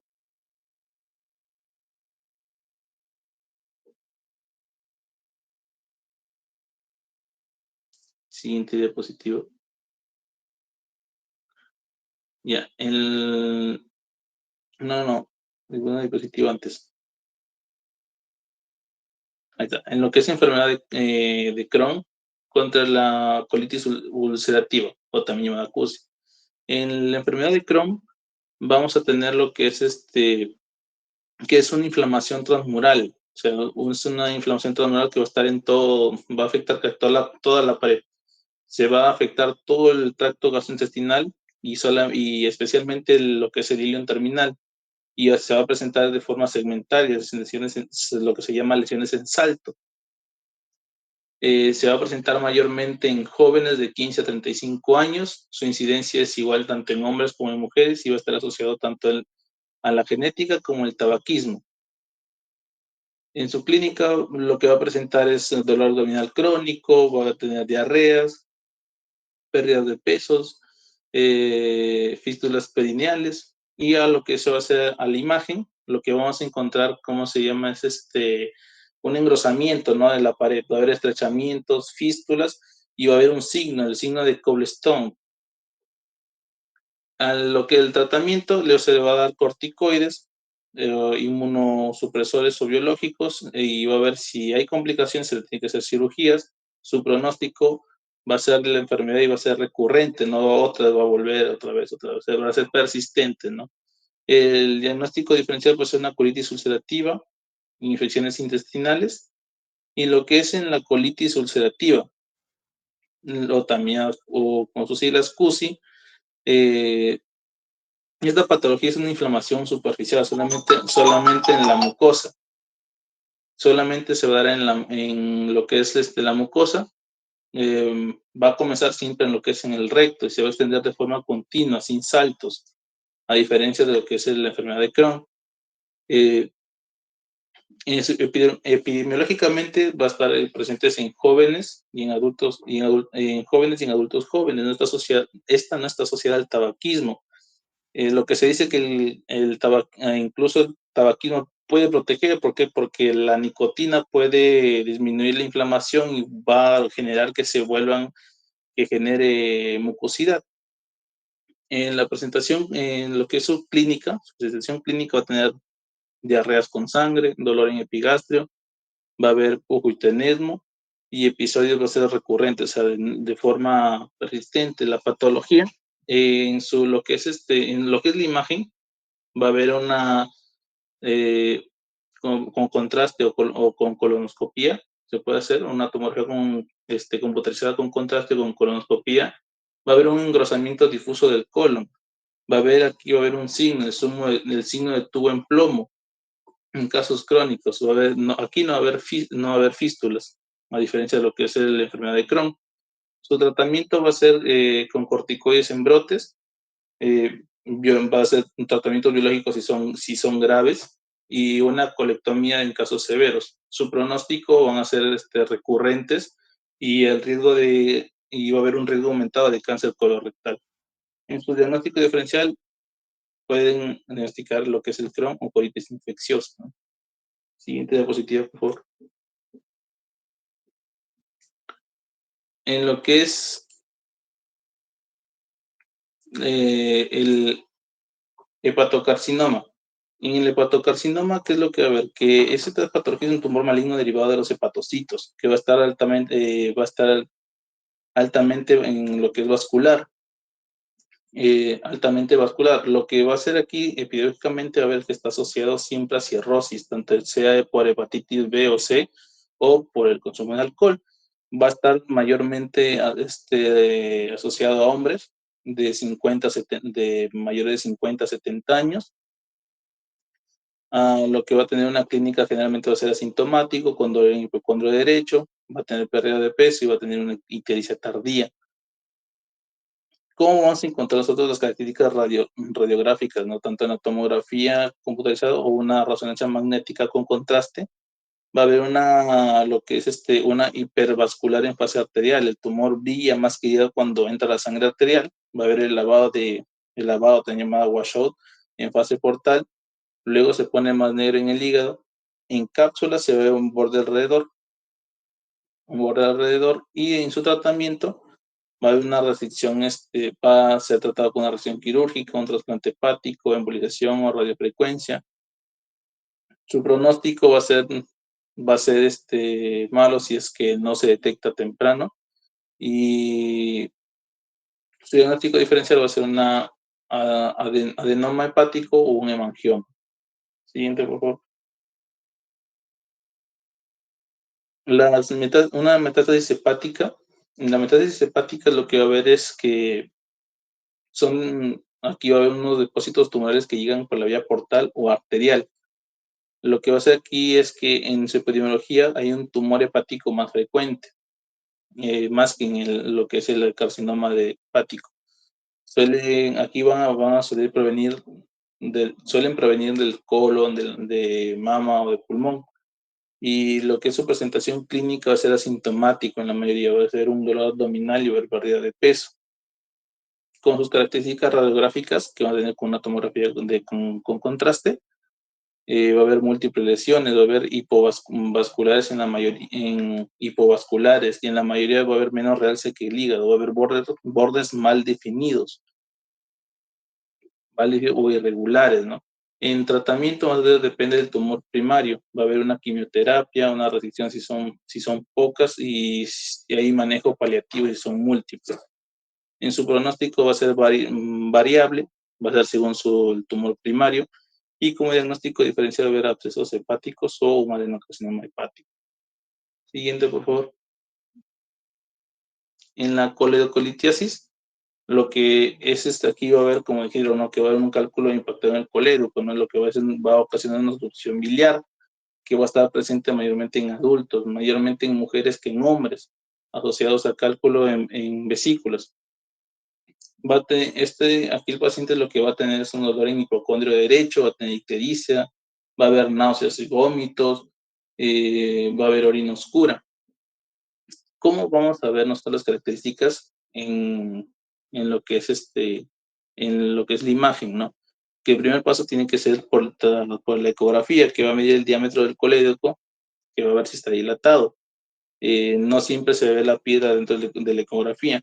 En lo que es el gol estándar para diagnóstico, es una colangiopancreatografía por resonancia magnética.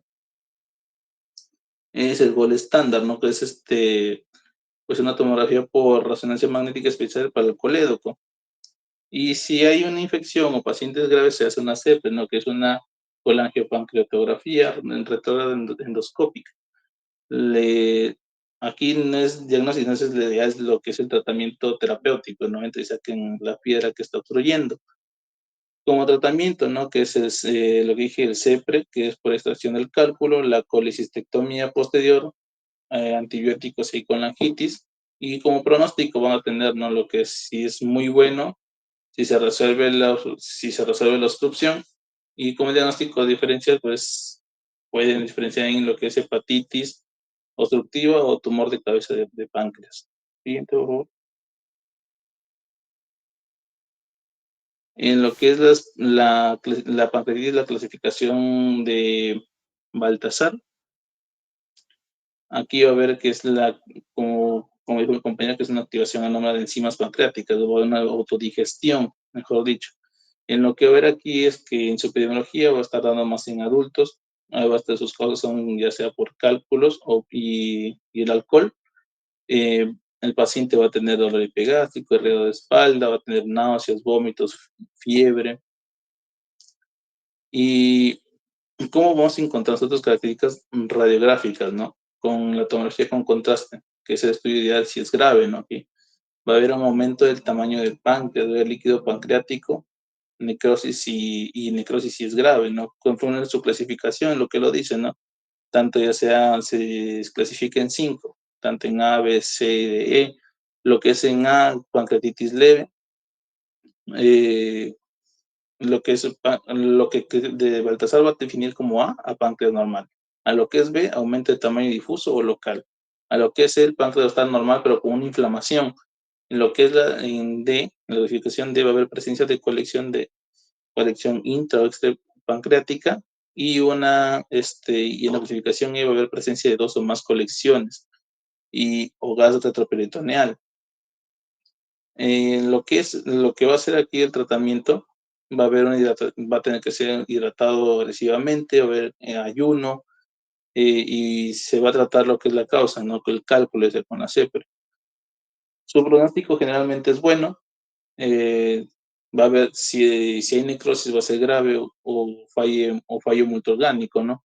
En lo que es estos diagnósticos diferenciales, va a haber una colecistitis o una perforación gástrica. Siguiente, por favor. En la urolitiasis obstructiva, lo que va a haber aquí es una obstrucción por cálculo, no va a haber un aumento de presión. Lo que aquí mayormente va a estar dado en lo que es en adultos jóvenes, mayormente en hombres, ya sea por la baja ingesta de agua. Aquí lo que va a haber lo que va a presentar el paciente es cólico renal, hematuria, náuseas o vómitos. Y a la imagen lo que va a presentar de primera elección es el TAC sin contraste, ¿no? La tomografía sin contraste es lo mejor para ver las piedras, los cálculos que están obstruyendo. Como alternativa, un ECG, que si es embarazado niño, la radiografía simple o solo para algunos cálculos, los signos que van a ver un cálculo visible, hidronefrosis, uretes engrosado, y para su tratamiento lo que se le tiene que dar es analgesia, litotricia o la cirugía cisgrande, ¿no? Y como pronóstico va a ser buena porque sí es que se trata, ¿no? Y lo que es un diagnóstico diferencial, pues si puede diferenciarse por una apendicitis o una pilonefritis. Siguiente. Y eso es todo. Muchas gracias.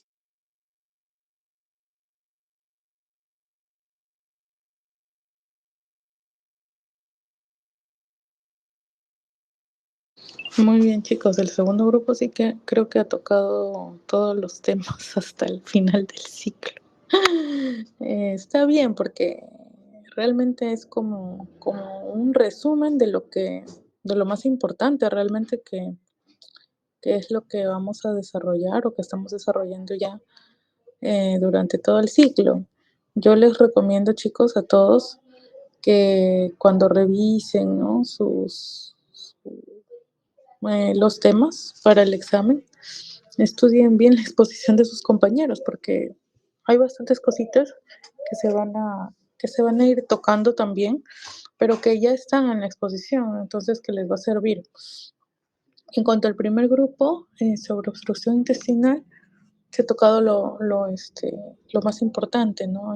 Me ha parecido que ha estado bien y también es como los puntos claves, ¿no? De la obstrucción intestinal.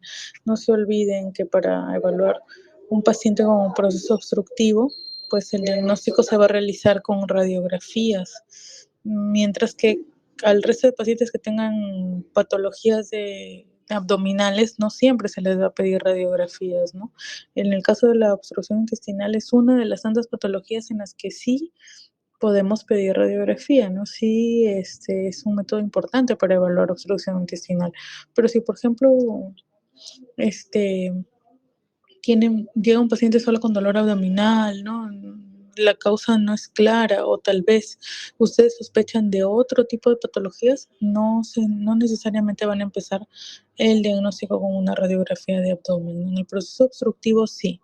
¿Por qué? Porque en la radiografía ayuda bastante la observación de niveles hidroaéreos, que ya lo han comentado sus compañeros, ¿no? Entonces, no en todas las patologías se va a ver niveles hidroaéreos y pues por ende no vamos a necesitar, ¿no? La radiografía. La radiografía se utiliza para cuatro patologías en sí, ¿no? Una es la observación de cuerpos extraños, ¿no? Los cuerpos extraños radiopacos en el abdomen me refiero. Otra es para evaluar el proceso obstructivo, ¿no? O sea, obstrucción intestinal. Y lo otro es para ver neumoperitoneo, o sea, si hay aire libre, ¿no? En la cavidad, los casos de perforación de víscera hueca. Y la otra patología es la presencia de cálculos, por ejemplo, a nivel de la vía urinaria, ¿no? Ya sea renal, uréter, ¿no? Porque los cálculos de la vesícula no se ven por radiografía, ¿no? Se ven por ecografía, porque son de colesterol. El colesterol no se ve en radiografía, salvo que ya esté muy calcificado el cálculo, recién ahí se ve, pero entonces no es un método que ayude a la evaluación de cálculos de la vesícula. De cálculos del riñón tampoco es que sea el principal, ¿no? Pero puede ayudar en caso no se tenga una tomografía, ¿no? Porque hasta el 70% de los cálculos pueden ser de calcio, ¿no? Pero el 30% pues puede ser de otros componentes y no se va a ver en la radiografía. Pero si por ejemplo tienen un paciente con dolor,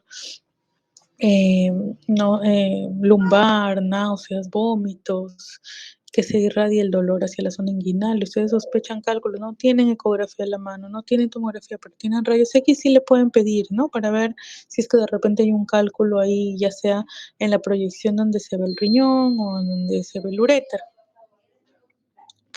Entonces, en esos casos, pues en esas 4 indicaciones se puede utilizar radiografía, ¿no? En el caso de obstrucción intestinal y de neumoperitoneo, es importante que la radiografía no solamente sea el paciente acostado, ¿no? Sea en decúbito, sino también el paciente de pie, ¿no? ¿Por qué? Porque solamente cuando el paciente se encuentra de pie es cuando se ven los niveles hidroaéreos. Si el paciente está acostado, así esté completamente obstruido, no se van a ver niveles hidroaéreos en una radiografía, ¿no? Sí o sí tiene que estar de pie. ¿Para qué? Para que el aire suba, el contenido líquido de los intestinos baje y se forme justo el nivel aire líquido, ¿no? Que nos hace sospechar de un proceso obstructivo. Ahora, si bien nos ayuda la radiografía a diagnosticar el proceso obstructivo, siempre se pide cuando nosotros tenemos la sospecha, ¿no? Si no, pues a todos le vamos a pedir radiografía y no va a ser, no nos va a ayudar, vamos a perder tiempo, dinero, ¿no? Siempre tenemos que tener la sospecha, un paciente con clínica de proceso obstructivo, ¿no? Ya sea el dolor, distensión abdominal, que no haya hecho deposición, ¿no? Varios días, que no elimine flatos, ¿no? O que tal vez tenga vómitos, si se le coloca sonda nasogástrica haya bastante residuo gástrico. Entonces eso quiere decir que el tránsito normal no está fluyendo, ¿no? No está fluyendo, o sea, está estancado. Entonces, en esos casos, ya cuando ustedes primero tengan la sospecha clínica, recién van a pedir una radiografía, ¿no? Si lo confirman con la radiografía, genial, pero ahora la causa, como dicen sus compañeros, la causa no se va a ver en la radiografía, salvo cuando pues hay un vólvulo, ¿no? Un vólvulo intestinal, vólvulos sigmoides, porque da el aspecto típico en grano de café. Pero si no es un vólvulo y solamente hay un proceso obstructivo, pues no vamos a saber la causa, ¿no? Entre ellas las causas son las bridas, las adherencias, ¿no? Los tumores, las malformaciones. Pero para saber la causa es importante pues que se le haga otros estudios, ¿no? Lo ideal, una tomografía, como sus compañeros mismos lo habían colocado, ¿no? Incluso en las conclusiones estaba resumido prácticamente cuál era el proceso que se debía de seguir en un paciente con sospecha de obstrucción intestinal, ¿no? Entonces, si bien es cierto, la radiografía nos ayuda a diagnosticar, pero no nos da la causa, ¿no? La causa del proceso obstructivo. Para esto sí es mejor la tomografía, es el método de elección. Ahora, la ecografía, muchos piden, ¿no? Descartar obstrucción intestinal, ecografía abdominal, descartar obstrucción intestinal. No se puede descartar obstrucción intestinal por ecografía. El paciente generalmente está con bastante gas, ¿no? El gas impide la visualización de los órganos en ecografía. No vamos a poder ver niveles hidroaéreos tampoco, no podemos evaluar los intestinos por ecografía. Entonces, no vamos a poder evaluar en sí un proceso obstructivo intestinal. Que de repente tenga el paciente una masa, ¿no? Y la masa sea la causante, de repente ahí podríamos, ¿no? Podría servir, ¿no? La ecografía, de repente ver la masa, ¿no? Pero no todos los pacientes van a tener una masa que sea la causa. Entonces, siempre hay que solicitar los estudios que de verdad nos vayan a ser útiles, ¿no? Por ejemplo, la radiografía de abdomen, en el caso de pacientes con sospecha de obstrucción de pie, ¿no? Abdomen ya sea de cúbito, pero siempre de pie, ¿no? De pie. ¿Por qué? Porque ahí es donde se van a ver los niveles hidroaéreos. Y pues, si es que queremos saber la causa, por ejemplo, ya tiene una obstrucción intestinal. De hecho, que si es que la obstrucción es severa, lo van a tener que intervenir quirúrgicamente, ¿no? Pero hay cirujanos que quieren saber si eso no es por una causa de un tumor, ¿no? Si es un tumor, de repente van a requerir otro tipo de abordaje en la cirugía. Entonces, ahí sí les piden la tomografía, ¿no? Pero si, por ejemplo, el paciente está con proceso obstructivo severo y pues tiene antecedentes de varias cirugías abdominales, ya van sospechando un poco, ¿no? De que sea por bridas, por adherencias, en ese caso pues a veces entran a operar sin necesidad de la tomografía, ¿no? Pero cuando no, pues hay que buscar la causa.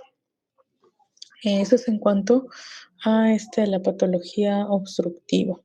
Ya, chicos, entonces repasen siempre las exposiciones de sus compañeros. Ahí están, ¿no? Las causas, está lo que se debe pedir, el por qué, incluso como les decía en las conclusiones, está hasta el resumen, ¿no? De por qué se pide una radiografía, cuál es el método, el gol estándar, ¿no? Si bien es cierto, la radiografía ayuda a identificar, pero el gol estándar es la tomografía porque permite descubrir la causa, ¿no? Entonces, siempre realicen una buena revisión de lo que sus mismos compañeros han estado exponiendo.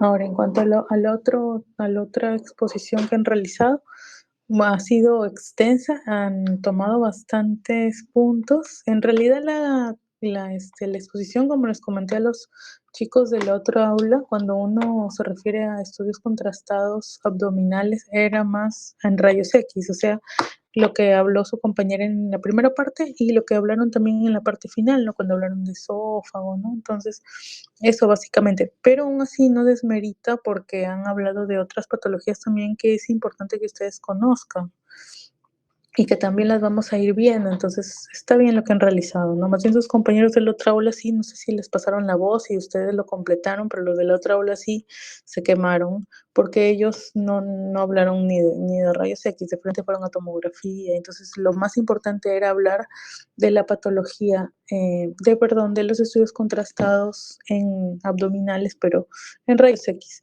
Entonces, lo que es esófago, estómago, tránsito intestinal y colon a doble contraste, ¿no? Y cada segmento, pues su patología, pero antes de ello, pues hablar de los contrastes, que es un contraste, que lo han hecho muy bien, ¿no? Que han mencionado que es un contraste, han mencionado qué tipos de contrastes hay, también las contraindicaciones del uso del contraste, ¿no? Del yodo, del bario, eso está muy bien, ¿ya? Repetirlo, ya no lo voy a repetir, sus compañeros ya lo mencionaron, lo han hecho bien, entonces ya ustedes tienen que hacer la revisión, ¿no? Espero que también hayan estado atentos a la exposición. Ahora, en el caso de los estudios contrastados, pues, en la parte abdominal, pues, empezamos con el esófago, ¿no? El esófago es un órgano que no se puede evaluar también ni por ecografía, no se evalúa por ecografía, salvo sea en una ecografía endoscópica, ni por rayos X no se ve, rayos X simple no se ve, tomografía se colapsa y casi no se ve tan bien, ¿no? Resonancia tampoco se ve tan bien, pero en estudio contrastado radiológico, o sea, un esofagograma, es uno de los principales estudios para evaluar esófago, ¿no? Por ejemplo, los casos de acalasia, los pacientes que tienen dificultad para ingerir alimentos, para pasar, ¿no? Para pasar, por ejemplo, líquidos, sólidos. En esos casos, pues se piden, ¿no? Estudios contrastados como el esofagograma. Puede ser por bario o por yodo, y han dicho en qué circunstancias se utiliza el yodo, ¿no? Mayormente se utiliza el bario, pero si es que hay riesgo de que haya alguna perforación y que el bario se salga del tracto gastrointestinal, o sea, salga, hacia el mediastino o se vaya a aspirar hacia los pulmones. Cuando hay esos casos, se está contraindicado, ¿no? Porque genera ya sea neumonitis o puede generar mediastinitis, ¿no? El bario es muy, muy tóxico, muy irritante. Incluso en la parte abdominal, ¿no? Puede generar peritonitis, ¿no? Peritonitis química. Entonces, en esos casos se contraindica el bario si usa el yodo. Con el yodo no hay problema, ¿no? Salvo que el paciente sea alérgico, ¿no? En esos casos también se contraindica, ¿no? En los casos de alergia al yodo, se contraindica el estudio yodado. Ahora, en cuanto al esófago, pues siempre, ¿no? ¿Qué se ve? La forma, la distensión, el pasaje, la mucosa, qué patologías, la calasia, como lo mencionó, ¿no? Ahí hay un signo, ¿no? El pico de pájaro, o también la cola de ratón, o la punta de lápiz, ¿no? Esas tres formas se le llama al signo que se ven a calasia, que justamente es cuando el esófago se hace muy angosto en su fase final, ¿no? En su parte final, entonces se genera un hilito nada más por donde pasa el contraste, ¿no? Y el resto del esófago se dilata, ¿no? Entonces por eso se le llama pico de pájaro, punta de lápiz o también cola de ratón, ¿no? Porque se afina bastante el pasaje del contraste. Ahora hay otras patologías como el espasmo esofágico difuso también del esófago, ¿no? Cuando el esófago es muy hiperactivo, por decir así, entonces se van a ver como ondas, ¿no? Que son los espasmos justamente del esófago para pasar, y este signo es el esófago en sacacorchos, ¿no? Entonces, del espasmo esofágico difuso, el signo es el esófago en sacacorchos. Después hay otros, ¿no? Y divertículos también que se pueden ver, como el divertículo de Zenker en el caso del esófago, que es el divertículo se va a ver en el esófago superior y en la parte posterior, ¿no? Si hay un divertículo y es en la parte superior y posterior del esófago, es un divertículo de Zenker, ¿no? Importante diagnosticarlo porque a veces por la misma comida, a veces se queda ahí la comida, se infecta el divertículo, entonces puede traer problemas, se puede perforar incluso. Entonces es importante el diagnóstico también, ¿no? Y otras patologías más del esófago, por ejemplo, tumores, ¿no? O tal vez problemas de la mucosa, como patologías inflamatorias crónicas, ¿no? Entonces, en esos casos, pues lo ideal es solicitar un esofagograma. Después la parte del estómago también, ¿no? Antiguamente no había mucha endoscopía, entonces se utilizaba para diagnosticar, intentar diagnosticar úlceras, tumores también, ¿no? Pero pues ahora con la endoscopía lo ideal es hacerlos por este método, ¿no? Aún así, pues el estudio de, de contrastado pues ayuda a ver la forma, la distensión, la mucosa, ¿no? Del estómago y el pasaje, ¿no? El pasaje del contraste hacia el duodeno, ¿no? Porque si hay algo que impide el pasaje, pues, o si el contraste no pasa, quiere decir que hay algo ahí que está impidiendo, ¿no? El pasaje. Después el duodeno también, ver divertículos que también pueden haber, ver lesiones inflamatorias, ¿no? Como duodenitis. Y luego el yeyuno, ilion, que también habían explicado, incluso la parte, me parece, me estoy confundiendo con el otro grupo también explicó parte de la anatomía, ¿no? Que es importante conocer. Y pues acá en duodeno, en yeyuno, hay que ver pues también lesiones inflamatorias, ¿no? Lesiones no formativas, áreas de estenosis que pueden haber, o de repente también por patología inflamatoria.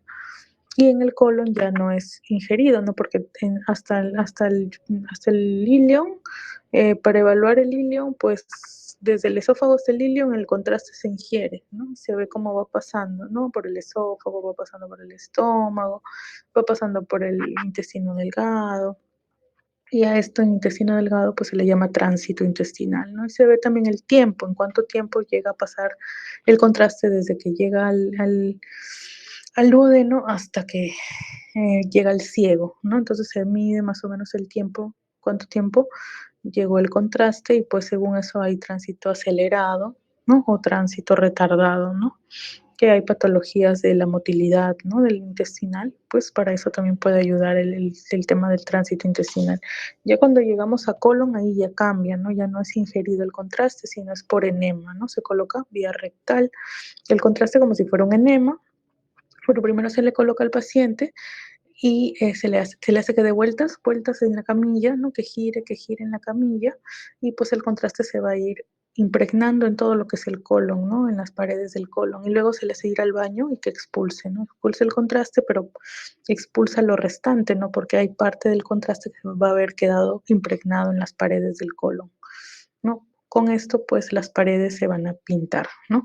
Y luego se le hace en la otra parte que es insuflar, ¿no? Insuflar aire con una jeringa, ¿no? Se llena la jeringa de aire y se insufla, ¿no? Se insufla a nivel rectal y se llena de aire el colon, ¿no? Entonces van a ver un colon distendido por aire, pero a la vez las paredes se van a ver pintadas, ¿no? Entonces eso se le llama doble contraste, un contraste positivo que es el bario o el yodo, que es blanco, ¿no? Radioopaco, y un contraste negativo que es el aire que es radiolúcido, ¿no? O sea, oscuro. Entonces, estas dos mezclas de contraste van a dar que la pared se vea blanca, ¿no? Que se vea radioopaca y el interior se vea radiolúcido. Entonces se va a ver muy bien, se va a distinguir muy bien. Acá se puede ver lesiones, por ejemplo, pólipos, se pueden ver también lesiones como divertículos, ¿no? Que es una de las causas más frecuentes de solicitar este estudio, ¿no? El colon a doble contraste. También se pueden ver tumores, ¿no? Cuando el contraste pues se afina, ¿no? O sea, de lo que el colon pues tiene un ancho, ¿no? Se va viendo que el diámetro se reduce bastante, ¿no? Entonces se genera el signo que también mencionaron, el signo de la mordida de la manzana, ¿no? Entonces eso es en caso de lesiones neoformativas. Pero también se ve el tamaño del colon, ¿no? Si hay un dolicocolon o un megacolon, ¿no? Si es que está muy distendido. También se ven las abstracciones, ¿no? Si es que hay muchas abstracciones, se puede deber a colon irritable, ¿no? Entonces, hay varias patologías que podemos ver acá, ¿no? Después el resto de patologías que mencionaron sus compañeros, en cuanto a hepáticas, pancreáticas, también renales, está muy bien porque las vamos a ir viendo, es como un preámbulo para lo que vamos a ir viendo en la siguiente clase. No les he hecho muchas preguntas, chicos, les vamos a hacer preguntas en la siguiente semana cuando estemos ya en el aula. He querido más bien como que dar los puntos clave para no extendernos mucho, ¿no? Porque yo misma entré un poco tarde y ya justamente ya va a ser hora, ya van a ser casi las 6, ¿no? Que es la hora que se acaba la clase. Entonces, esta clase espero que la estén grabando, porque igual, ¿no? Lo que les estoy mencionando, si bien es cierto, ahorita yo no tengo diapositivas que les estoy mostrando, pero les estoy mencionando, son básicamente los puntos claves, ¿no? Lo que sí o sí deben aprender, ¿no? Lo que sí o sí deben estudiar también. Ya, de todas maneras, como les digo, vamos a ir repasándolo en las siguientes clases, pero en las siguientes clases van a ser en aula, no van a tener cómo grabar, pero ya aquí prácticamente en esta grabación está quedando como el resumen, ¿no? Como el resumen. Entonces, espero que hayan escuchado, espero que hayan anotado y también pues ya para cuando tengan sus exámenes finales pues revisen nuevamente esta grabación, ¿no? Para que puedan repasar los puntos básicos que van a venir en el examen. No solo el examen, sino para la vida también, ¿no? Para cuando ustedes sean profesionales, porque no quiero que después vengan ahí algún chico que yo les enseñé y que me llegue la orden y diga ecografía abdominal, descartar obstrucción intestinal, ¿no? No, que no pase. Justo les estoy diciendo y no, ojalá espero que no pase. Ya, eso chicos. Entonces, si hay alguna pregunta, la pueden hacer.